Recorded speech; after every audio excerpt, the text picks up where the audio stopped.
I never thought I'd be sharing this story, but sometimes the most painful moments in our lives become the very experiences that help others find their own strength.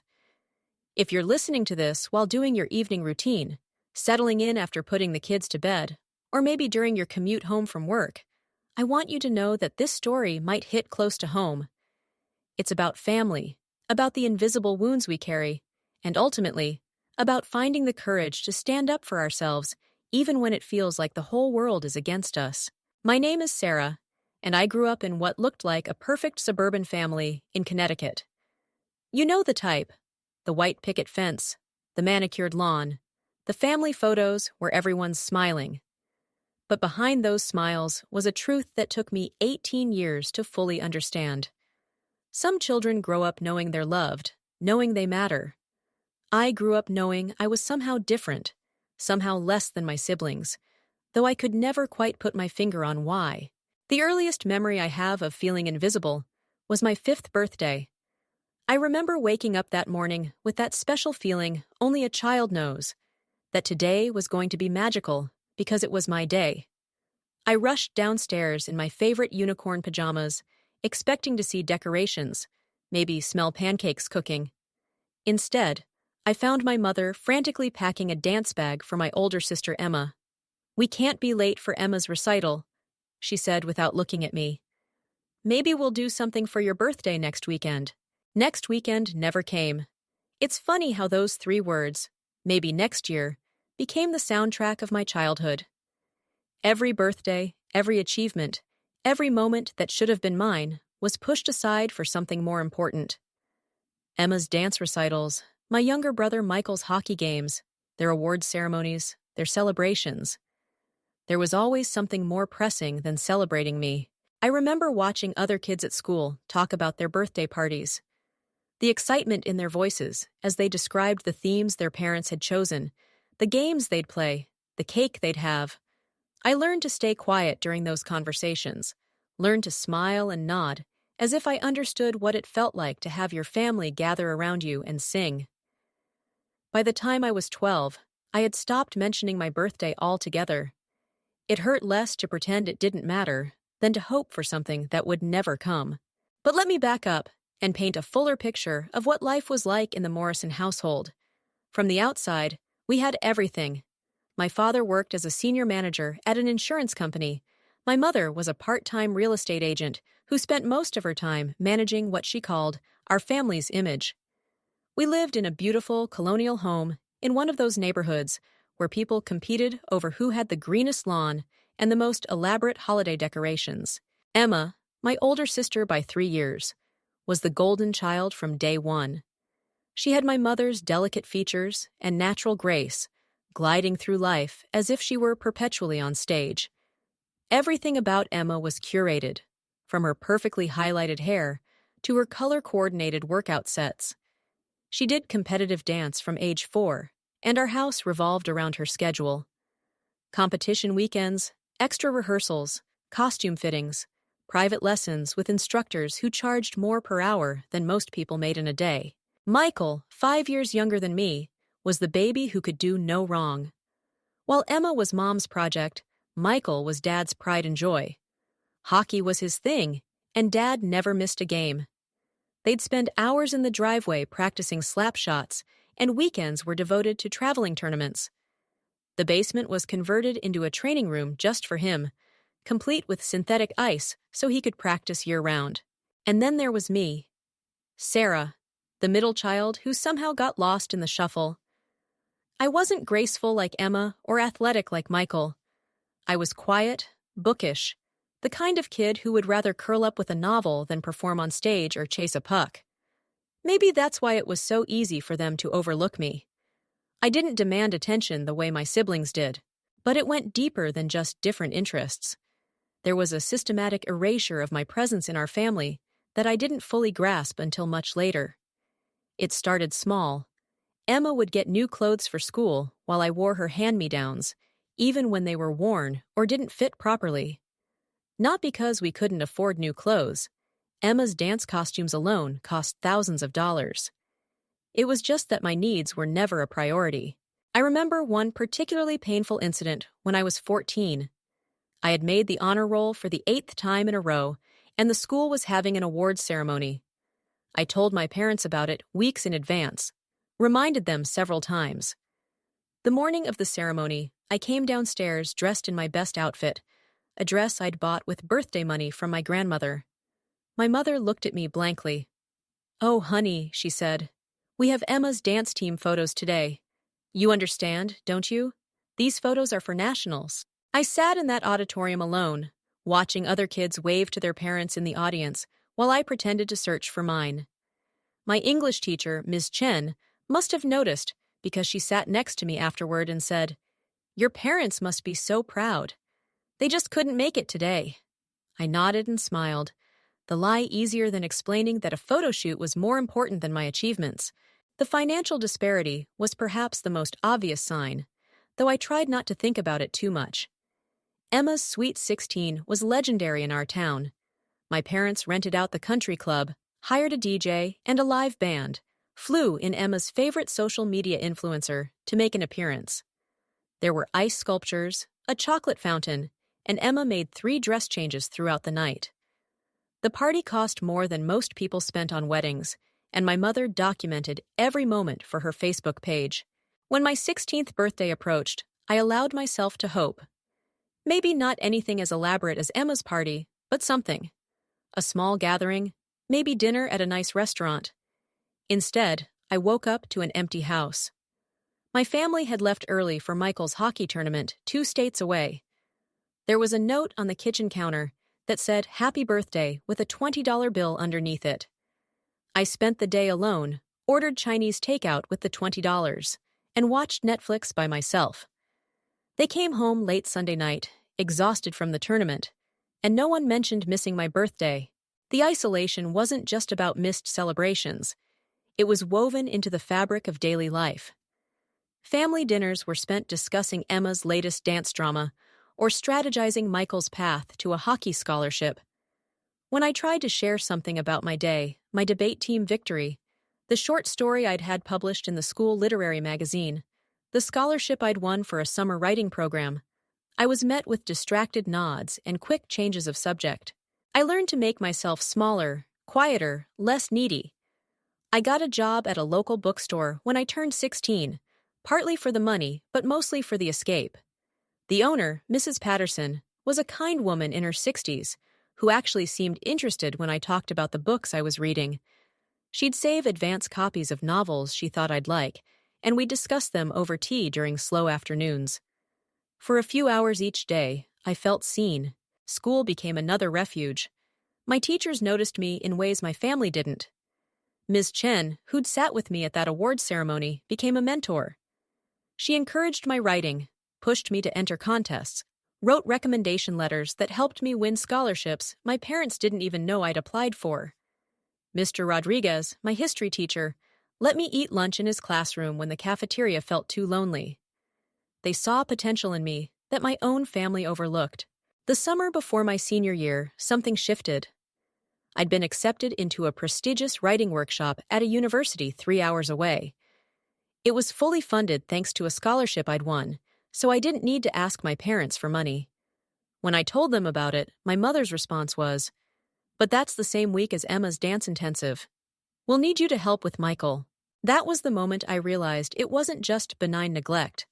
There was something deliberate about how they kept me in the shadows, needed me to stay small and manageable. I went to the workshop anyway, told them I'd gotten the dates wrong, and it was the following week. It was the first time I'd deliberately lied to them, and instead of guilt, I felt a strange sense of freedom. The workshop was transformative. For 2 weeks, I was surrounded by other young writers who took me seriously. The instructors treated my work with respect, offered constructive criticism that helped me grow. I made friends who texted me about books and writing long after the workshop ended. For the first time, I glimpsed what life could be like when you weren't constantly made to feel like an afterthought. Senior year arrived with all its promises and pressures: college applications, final exams, last chances to make memories. Emma was in her sophomore year at a prestigious performing arts college in New York, fully funded by our parents. Michael was being scouted by prep schools with elite hockey programs, and I was quietly applying to colleges on my own, using the school library computers because I didn't want my parents to see my searches. I applied to schools across the country, places far enough away that I could start fresh. I wrote essays about resilience and finding your voice, though I carefully avoided mentioning the source of my struggles. When acceptance letters started arriving, I had them sent to my guidance counselor's office instead of home. I'd been accepted to several schools with significant scholarships, including my dream school, a small liberal arts college in Oregon known for its creative writing program. But I needed my parents' financial information for federal aid forms, and that meant finally having a conversation about college. When I brought it up at dinner, my father looked surprised. "College?" he said. "We assumed you'd go to community college and live at home. Help with the family business." The family business was my mother's real estate ventures, where she'd mentioned I could answer phones and organize files. "Emma's studying dance in New York," I pointed out. "Michael's looking at prep schools that cost more than college." My mother's fork paused midway to her mouth. "That's different," she said. "They have futures that require investment." I stared at her, waiting for her to realize what she'd just said. She didn't. That night, I couldn't sleep. Their words echoed in my head. They have futures that require investment. As if I didn't have a future worth investing in. As if 18 years of straight A's, of writing awards, of teachers telling them their daughter was exceptional, meant nothing. I understood then that it wasn't about money, it was about worth. And in their eyes, I had none. My 18th birthday was approaching, and against all logic, I found myself hoping it would be different. 18 was a milestone. Surely they'd acknowledge it. I'd grown up watching movies where families made a big deal of their children becoming adults. If nothing else, it was a societal expectation to mark the occasion. I allowed myself to imagine a small party, maybe just a cake and a few presents. Nothing elaborate, just acknowledgement that their middle daughter was becoming an adult. The morning of April 15th, my 18th birthday, I woke to the sound of voices and laughter downstairs. My heart lifted. Maybe they'd surprised me with something after all. I quickly got dressed, ran my fingers through my hair, and headed downstairs with a smile on my face. The living room was full of people. Balloons covered the ceiling, streamers hung from every surface, and in the center of it all was a 3-tiered cake decorated with pink fondant and edible pearls. A banner stretched across the room, reading "Happy 3rd Birthday, Princess Bella." Bella was our golden retriever. I stood frozen on the stairs, watching my parents fuss over the dog who wore a ridiculous pink tutu. Neighbors and friends cooed over her, taking pictures as she sat in front of her elaborate cake. My mother had hired a professional photographer. My father was live streaming the whole thing on Facebook. When the singing started, something inside me cracked. "Happy birthday to you, happy birthday to you, happy birthday, Princess Bella." The words felt like physical blows. I must have made a sound because suddenly everyone was looking at me. "Oh, good, you're up," my mother said brightly. "Can you run to the store? We're out of ice." I stood there, unable to move, unable to speak. "It's my birthday too," I finally whispered. The words fell into sudden silence. My mother's face shifted from party brightness to irritation.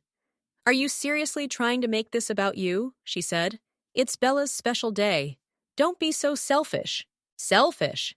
The word hit me like a slap. 18 years of being invisible, of accepting crumbs, of making myself smaller so everyone else could shine, and I was selfish for mentioning that it was also my birthday. I felt tears building and hated myself for it. I wouldn't cry in front of these people, wouldn't give my mother the satisfaction of calling me dramatic. I turned to go back upstairs, but my father's voice stopped me. "Actually, Sarah, we need to talk to you. Come to the office." I followed him numbly, my mother trailing behind. The office was my father's domain, all dark wood and leather, diplomas and awards covering the walls. None of them mine, of course. They sat behind the desk like it was a business meeting. "You're 18 now," my father began. "An adult. And we think it's time you started taking responsibility for yourself." My mother nodded.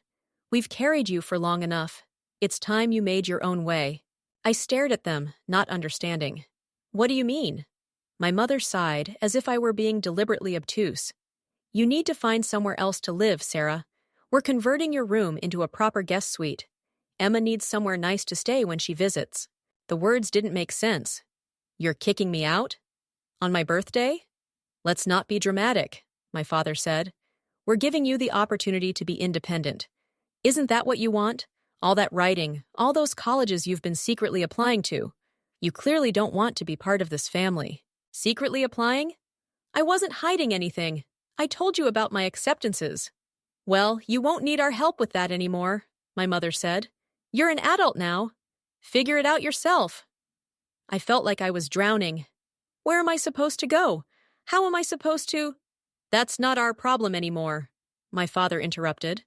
We've done our duty. You're 18. Our legal obligation is complete. My mother stood, smoothing her dress. We'll give you 2 hours to pack your things. The party guests are staying for lunch, and we don't want a scene. 2 hours. 18 years reduced to 2 hours. I walked back through the party in a daze. People were laughing, taking pictures with the dog, eating cake. No one noticed the girl whose life had just imploded. In my room, I grabbed my old duffel bag and started throwing things in. Clothes, toiletries, my laptop, the few precious books I couldn't leave behind. My hands shook as I packed. Where would I go? I had maybe $200 saved from my bookstore job. No car, no family nearby except Uncle Marcus, my father's brother, who lived across town. We barely spoke. He'd been estranged from the family for years over some conflict no one would explain, but he was the only option I had. I called the bookstore, told Mrs. Patterson I had a family emergency and couldn't come in. Then I called an Uber with money I couldn't afford to spend and gave the driver Uncle Marcus's address. The ride felt surreal. I watched familiar streets pass by, the life I'd known for 18 years disappearing behind me. The driver kept glancing at me in the mirror, probably wondering why a teenager with a duffel bag was trying not to cry in his back seat. Uncle Marcus's house was modest compared to my parents' place, a small craftsman in an older neighborhood, the kind of place my mother would call dated. I stood on his doorstep for a full minute before working up the courage to knock. He answered quickly, as if he'd been expecting someone. His face was harder than I remembered, lines around his eyes that spoke of disappointments. He looked at me, taking in the duffel bag, the red eyes, the defeated slump of my shoulders. Sarah? His voice was cautious. What are you doing here? I tried to speak, but all that came out was a broken sob. I stood on his doorstep, 18 years old and homeless, crying like the child I'd never been allowed to be. He stepped aside without another word, gesturing me in. His living room was sparse but clean. Books lined one wall, and I found myself oddly comforted by that. He disappeared into the kitchen and returned with a glass of water, waiting while I pulled myself together enough to speak. They kicked me out, I finally managed. It's my birthday, and they kicked me out. His jaw tightened. Let me guess. You turned 18 today. I nodded. And they decided their legal obligation was complete. The way he said it, bitter and knowing, made me look at him more closely. He sat back, running a hand through his hair. Same thing they threatened to do to me when I was your age. Except I left before they could have the satisfaction. You can stay here, he continued. But there are rules. No parties, no loud music, no bringing people over without permission. You clean up after yourself. You contribute to groceries when you can. And this is temporary, just until you figure out your next move. I nodded quickly, grateful for even these strict terms. I'll be quiet, I promise. I don't cause trouble. He studied me for a long moment. No, he said finally. I don't imagine you do. They trained that out of you early, didn't they? I didn't know how to respond to that, so I just sat there clutching my water glass like a lifeline. He showed me to the basement. It was finished, with industrial carpet and basic furniture. A twin bed, a desk, a small dresser. Bathrooms down the hall, he said. Laundries on Sundays. Kitchen privileges within reason. Don't touch the liquor cabinet. Questions? I shook my head. It was more than I'd dared hope for. For 2 weeks, I lived like a ghost in his house. I tiptoed everywhere, cleaned obsessively, stayed in the basement, except for necessary trips to the kitchen or bathroom. I went to school, went to work, came home, and disappeared downstairs. Uncle Marcus worked long hours at some tech company, so we barely crossed paths. When we did, he'd nod acknowledgement and move on. I kept waiting for my parents to call, to realize they'd made a mistake. My phone stayed silent, except for a few texts from classmates about group projects. Emma didn't reach out. Neither did Michael. It was as if I'd stopped existing the moment I walked out their door. Then, one evening, Uncle Marcus knocked on my basement door. "We need to talk," he said. My stomach dropped. He was kicking me out too. I'd been too noisy, too much trouble. I followed him to the kitchen, where he had 2 cups of tea waiting. "How long are you planning to keep this up?" he asked. I blinked, confused. "Keep what up?" "This ghost routine. Tiptoeing around like you're afraid to exist." "I live here too, Sarah. I'm not going to break if you make noise." I stared at my tea. "I just don't want to be a burden." He laughed, but it wasn't a happy sound. "They really did a number on you, didn't they? Listen, I offered you a place to stay. Not out of obligation, but because it's the right thing to do. You're allowed to exist here. Make breakfast, watch TV, hell, laugh occasionally. You're 18, not 80. Something in his tone made me brave enough to ask, "Why are you estranged from the family?" He was quiet for so long I thought he wouldn't answer. "Because I saw what they were," he finally said. "How they operated. Your parents, especially your mother, they collect people like accessories. You're either useful to their image or you're disposable. I chose to be neither." We sat in silence for a while before I found the courage to speak again. "They threw a birthday party for the dog. The same day they kicked me out. It was like I was worth less than a golden retriever." He looked at me sharply. "Tell me everything, not just today. Everything." So I did. For 3 hours, I talked. Every missed birthday, every ignored achievement, every time I'd been pushed aside for my siblings. He listened without interrupting, occasionally clenching his jaw or tightening his grip on his mug. When I finished, emotionally drained, he was quiet for a long time. Then he stood and went to his home office, returning with a box. "I've been saving these," he said. "Wasn't sure why. Maybe some part of me knew you'd need them someday."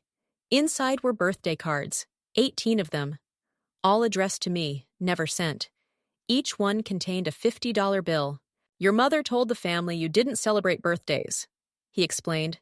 "Said you had some kind of trauma around them, and we should all respect your wishes by not acknowledging them. I bought the cards anyway. Figured if you ever came looking for proof that someone remembered, you'd have these." I stared at the cards, overwhelmed. Someone had remembered. All those years of feeling invisible, forgotten, and Uncle Marcus had been buying cards, setting aside money, keeping faith that someday I'd need to know someone had cared. That night changed everything between us. The next morning, instead of tiptoeing to the kitchen, I made breakfast. Real breakfast, pancakes and eggs, enough for 2. He came down looking surprised but pleased. We ate together, and for the first time in years, I felt like I was part of something resembling a family. Over the next few days, Uncle Marcus helped me piece together what had really happened. He made calls to other family members, pretending to catch up while carefully extracting information. What he discovered made my stomach turn. 3 weeks before my birthday, my parents had started telling extended family I was having problems. Mental health issues, they'd said. Behavioral concerns. They'd painted a picture of a troubled teen heading for disaster, setting the stage for my eventual removal. "They told your Aunt Catherine you'd been caught stealing," Marcus informed me. "Told your cousins in California that you'd joined some online cult. Different stories for different people, but all designed to make your disappearance seem like your fault." "But I didn't do any of those things," I protested. "Of course you didn't," he said gently. "But now, when you're not at family events, when you don't call on holidays, they'll all think they know why. And your parents remain the long-suffering good guys who tried their best with a difficult child." The manipulation was breathtaking in its scope. They'd planned my exile weeks in advance, laying groundwork so no one would question it. The birthday party for the dog had been deliberately scheduled, A final twist of the knife to make my complaint seem petty and irrational. Uncle Marcus helped me apply for emergency financial aid at the colleges that had accepted me. He co-signed for a small student loan, helped me navigate the bureaucracy of being suddenly independent. The bookstore increased my hours, and Mrs. Patterson slipped me a raise I suspected she couldn't really afford. But we still needed my parents' tax information for financial aid. Without it, I couldn't access federal grants or loans. Uncle Marcus tried calling them, but they wouldn't speak to him. Finally, he suggested we go to the police. "They stole from you," he said. "That college fund your grandmother set up, it's legally yours now that you're 18. They can't just take it." The officer who took our report seemed skeptical at first. "Parents kick out their adult children all the time," he said. "It's not illegal, but stealing their college funds is," Marcus countered. He'd done his research, brought documentation about the trust my grandmother had established. The officer's demeanor changed when he saw the withdrawal dated 3 days before my birthday. Nearly $20,000 transferred to my parents' account. "We'll look into it," he promised. "In the meantime, you might want to check if there are any other financial irregularities." That's how we discovered the credit cards. 3 of them, opened in my name over the past year, maxed out and in default. My parents had destroyed my credit before I even knew I had any. The betrayal felt physical, like a punch to the gut. It wasn't enough to exile me. They'd actively sabotaged my future. The officer took this more seriously. Identity theft, even by parents, was a federal crime. They'd crossed a line from cruelty to criminality. Word spread through our suburban town like wildfire. The Morrison family, with their perfect image and prominent social standing, was under police investigation. My mother's real estate business started losing clients. My father's company launched an internal investigation into whether he'd used company resources in the fraud. That's when they tried to negotiate. My phone rang one evening, my mother's contact photo lighting up the screen. Uncle Marcus was there, and he nodded encouragement. "Put it on speaker," he mouthed. Her voice filled the kitchen, honeyed and false. "Sarah, sweetheart, there's been a terrible misunderstanding. We never meant for you to actually leave. It was a test to see if you were ready for independence." "A test," I repeated flatly. "Exactly. And you passed with flying colors. Now why don't you come home and we can sort this whole mess out? The money was just transferred for safekeeping. We were always going to give it to you." Uncle Marcus made a cutting gesture across his throat. I understood. They were trying to establish a narrative that might hold up legally. "I can't come home," I said carefully. "You gave my room to Emma, remember?" She laughed, brittle and sharp. "Oh, that was just talk. Your room is exactly as you left it. We even kept your birthday presents, the ones we were planning to give you after Bella's party." My birthday presents? As if I was stupid enough to believe they'd bought me anything. "I'll think about it," I lied. "But I need the college fund transferred back first, as a show of good faith." The silence stretched before she spoke again, harder now. "I don't think you understand your position, Sarah. We're your parents. We have rights." "Actually," Marcus interjected, his voice cutting through her pretense, "she's 18. You have no rights. And she's recording this call, by the way, for the police." The line went dead immediately. I looked at him in shock. "We weren't actually recording." He shrugged. "But they don't know that. And now they'll be more careful about what they say in future calls. Everything they do now will be calculated with potential legal consequences in mind." He was right. Their next approach came through Emma. She showed up at the bookstore during my shift, looking every inch the golden child in her designer athleisure and perfect messy bun. Mrs. Patterson watched warily from behind the counter as Emma approached me in the fiction section. "Sarah," she said, as if we were close, as if she hadn't ignored me for most of our lives. "This has gotten out of hand. You need to drop the charges." I kept shelving books, not trusting myself to look at her. "I didn't file charges. The police did that after investigating the identity theft. You know what I mean? Call them off. Tell them it was a mistake. Mom and Dad could lose everything." "Everything?" I finally looked at her, like their daughter, their home, their sense of security. She flinched but rallied. "There are parents, Sarah. Family doesn't do this to each other. The irony was so thick I almost laughed. Family doesn't steal from each other either, or plan their removal weeks in advance, or tell everyone they're mentally unstable. Her face flushed. I don't know what Uncle Marcus has been filling your head with, but— Uncle Marcus saved me, I interrupted. When our parents threw me away like garbage, he took me in. Don't you dare blame him for their choices. She shifted tactics, tears filling her eyes. This is destroying our family. Michael's getting bullied at school. Kids are saying our parents are criminals. My dance company is asking questions. You're ruining our lives. I thought about all the birthdays I'd spent alone while they celebrated without me. All the achievements ignored while hers were trumpeted on social media. All the times I'd been told to wait, to understand, to not make a fuss. They ruined mine first, I said quietly. The difference is, I was a child when they did it. They're adults facing consequences. She left after calling me selfish, heartless, a disappointment. The same words I'd heard all my life, but they didn't sting the way they used to.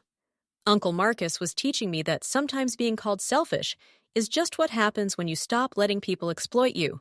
The investigation expanded when the police discovered more irregularities. My parents had claimed me as a dependent on their taxes while telling everyone I was independent. They'd collected government benefits meant for my care while denying me basic necessities. The prosecutor explained that what started as identity theft was looking more like long-term fraud. Meanwhile, I was trying to salvage my future. The college in Oregon worked with me, deferring my enrollment until I could sort out my finances. I took on extra shifts, saved every penny, researched every scholarship and grant available to students in my situation. Turns out there were resources for young adults who'd been financially abused by their parents. I wasn't as alone as I'd thought. Mrs. Patterson became an unexpected ally. She'd lost a daughter years ago, she told me, one quiet afternoon. Not to death, but to addiction and the streets. She saw something in my situation that resonated. She increased my hours again, let me study during slow periods, and wrote a recommendation letter that made me cry. This young woman, she'd written, has shown more grace under pressure than most adults. She faces each day with quiet dignity despite circumstances that would break many. She is resourceful, intelligent, and possessed of an inner strength that speaks to her character. Any institution would be lucky to have her. Uncle Marcus helped me open new bank accounts, get a secured credit card to start rebuilding my credit, and navigate the legal system. He also shared more about our family history, things I'd never known. Your grandmother left that money specifically for your education, he told me. She saw how your parents were even then. She tried to protect you. But why didn't anyone intervene? I asked. Why didn't you say something sooner? He sighed. Because your parents are very good at what they do. They isolated you slowly, carefully, made it seem natural, and they made sure anyone who might object was kept at a distance. Like me. The court date arrived faster than expected. My parents had hired expensive lawyers, arriving in court looking like the respectable suburban couple they'd always pretended to be. I sat with Uncle Marcus and the prosecutor, wearing a simple dress I'd bought at a thrift store, trying not to fidget. The prosecutor laid out the case methodically, the timeline of my removal from the family, starting years before my 18th birthday, the systematic financial abuse, the identity theft, the lies told to extended family and authorities. She presented evidence I hadn't even known existed. Emails between my parents discussing the Jordan problem. Bank records showing they'd been slowly draining my college fund for years, not just at the end. Documentation of claimed expenses for my care that never reached me. My parents' lawyer tried to paint it as a misunderstanding. They were strict parents trying to teach responsibility. The money was being saved for me. The credit cards were for emergencies that I'd forgotten about, but the evidence was overwhelming. Then came the character witnesses. Mrs. Patterson testified about the quiet girl who worked hard and never complained, who wore the same shoes until they fell apart, while her siblings flaunted designer everything. Ms. Chen, my English teacher, presented years of documentation. Notes from parent-teacher conferences where my parents didn't show. Emails asking why I wasn't allowed to attend field trips they could afford. report cards they never signed. The most damaging testimony came from an unexpected source. Michael. My younger brother had reached out to Uncle Marcus, asking to speak to me. I'd refused at first, still raw from the betrayal. But Marcus encouraged me to hear him out. He looked smaller than I remembered, sitting in Uncle Marcus's kitchen. Older, too, though only a few months had passed. "They're falling apart," he said without preamble. "Fighting constantly. Blaming each other. Mom says Dad pushed too hard. Dad says Mom got greedy. But I heard them talking before. About how you were expensive and ungrateful. How it would be easier when you were gone." He'd brought evidence. Videos recorded on his phone of our parents discussing my removal. Clear admission that they'd been planning it for months. That the birthday party for the dog was deliberately scheduled to hurt me. In one video, my mother said clearly, "She needs to learn she doesn't matter. Maybe being homeless will teach her gratitude." I asked Michael why he was helping me now. He looked at his hands. "Because they're already talking about Emma the same way. She's costing too much at that fancy dance school, not booking enough professional gigs to justify the investment." I heard Mom tell Dad that maybe Emma needed a dose of reality too. The golden child was losing her shine, and suddenly, my brother understood he might be next. It was self-preservation more than love, but I appreciated his honesty. At least he admitted his motives, which was more than our parents had ever done. The judge's decision was swift. Guilty on multiple counts of fraud and identity theft.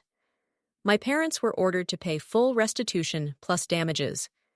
They were sentenced to probation and community service, though their lawyers would probably appeal. More importantly for me, the judgment included a permanent restraining order. They could never contact me again without legal consequences. Walking out of that courthouse, I felt something I hadn't experienced in years.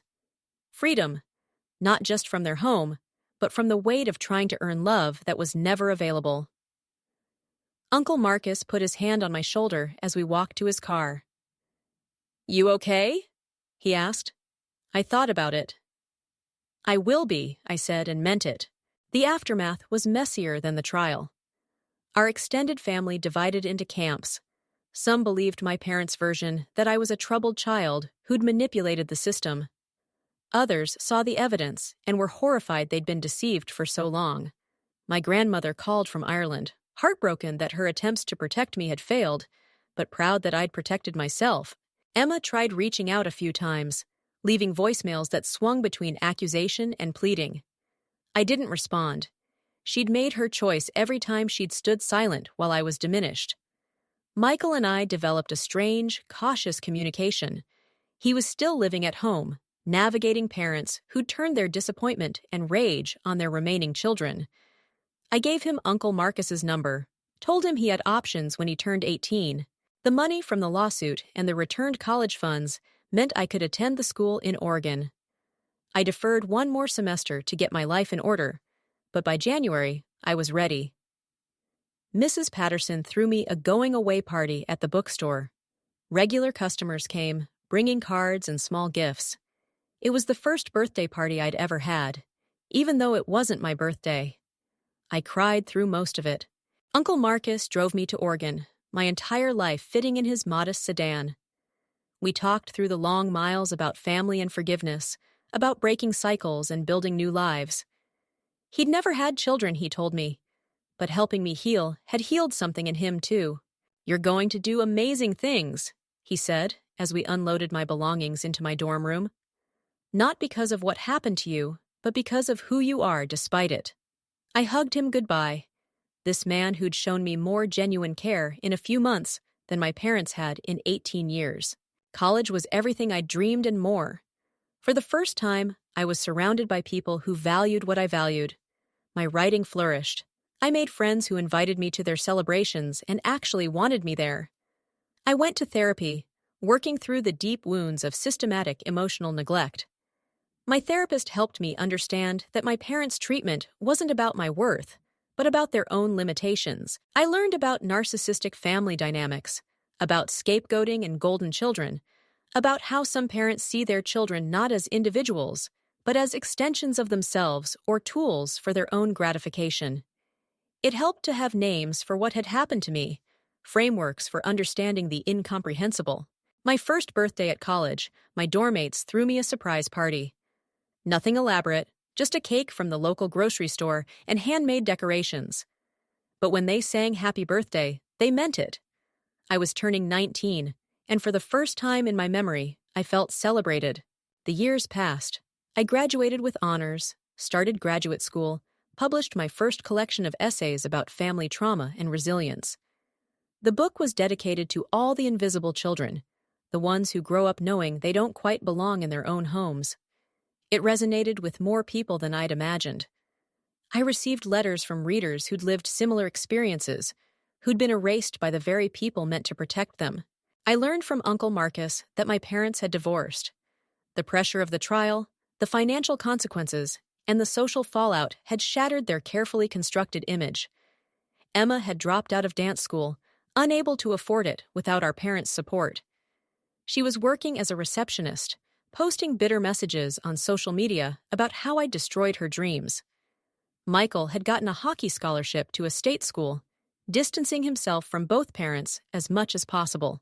I felt sad for my siblings, but not guilty. They'd been shaped by the same toxic environment, taught to see me as less than. Maybe someday they'd do their own work, confront their own roles in the family dynamic. Or maybe they'd spend their lives blaming me for the consequences of our parents' choices. Either way, it wasn't my responsibility to fix. I built my own family over the years. Uncle Marcus walked me down the aisle when I married David, a fellow writer who understood my history without being defined by it. We had 2 children, and I made sure they knew every day how valued and seen they were. Their birthdays were celebrations of their existence, not competitions or afterthoughts. Sometimes, in quiet moments, I wondered about my parents. Were they happy? Did they ever regret their choices? But I'd learned that some questions don't need answers. Some relationships can't be repaired because they were never whole to begin with. I'd spent 18 years trying to earn love from people incapable of giving it freely. I wouldn't waste any more time on that futile quest. The last time I saw them was at Uncle Marcus's funeral. He'd died peacefully in his sleep at 78, having lived to see my children grow into teenagers. The funeral was well attended. He'd built a community of chosen family, people who'd appreciated his gruff kindness and fierce loyalty. My parents sat in the back, aged and diminished. We made eye contact once across the church. I saw something in my mother's face. Regret? Recognition? I'll never know. They left before the reception. I spoke at the service about the man who'd saved my life, not with grand gestures, but with quiet acceptance, who'd shown me that family isn't about blood, but about who shows up when you need them most. Who'd taught me that sometimes the best revenge against those who try to erase you is simply to exist, fully and authentically, beyond their reach. Looking back now, at 43, with teenage children of my own, I understand my story differently than I did at 18. Yes, it's about neglect and abuse, about parents who saw their children as props in their performance of perfect family life. But it's also about resilience, about finding light in unexpected places, about the Uncle Marcuses and Mrs. Pattersons and Miss Chens who see the invisible children and help them become visible to themselves. I still work at a bookstore, though now I own it. I bought the shop when Mrs. Patterson retired, keeping her tradition of being a safe space for young people who need it. I've hired kids over the years who remind me of myself. Quiet ones who apologize for existing, who flinch when you move too fast, who light up when you ask about their interests as if no one has ever cared before. My children volunteer there sometimes, and I watch them interact with these young people with such natural kindness that it heals something in me. They're growing up believing that everyone deserves to be seen, to be celebrated, to take up space in the world. They've broken the cycle without even knowing there was one to break. The trauma of my childhood will always be part of me. There are still moments when I feel like that 18-year-old girl watching her family sing happy birthday to a dog while she stood invisible on the stairs. But that girl survived. She found her voice, her place, her people. She learned that family isn't about genetics, but about choice, and that sometimes the most loving thing you can do is choose yourself. If you're reading this and seeing pieces of your own story, know this: you deserve to be celebrated. You deserve to take up space. You deserve to be more than an afterthought in your own life. It might not feel like it now, but there are people out there who will see you, really see you, and love what they see. Sometimes you have to leave the family you're born into to find the family you're meant to have. My story began with birthdays forgotten and ended with birthdays reclaimed. But really, it's not about the parties, or the cake, or the presents. It's about mattering. It's about knowing that your existence is worthy of celebration, even if the people who should have taught you that failed in their most basic duty. You are not too much. You are not too little. You are exactly enough, exactly as you are. And that, more than any birthday party, is worth celebrating.